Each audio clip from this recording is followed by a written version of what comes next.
Lost access to your Bitcoin and not sure what to do? Let me break it down for you. First, if you've simply forgotten your wallet password, don't panic. Most wallets come with a recovery phrase, a series of words you were prompted to write down when you first set up your wallet. Dig that up, and you can usually reset your password. Now, if the wallet itself is corrupted, there's still hope.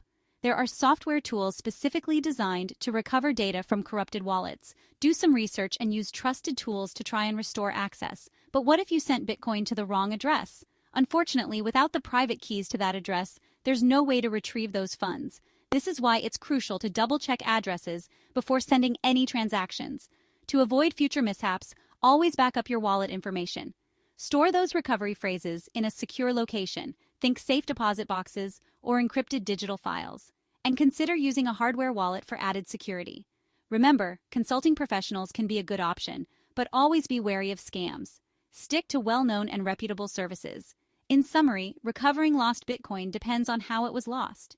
Use recovery phrases for forgotten passwords, software tools for corrupted wallets, and always back up your information to minimize risks. Invest wisely and stay safe out there.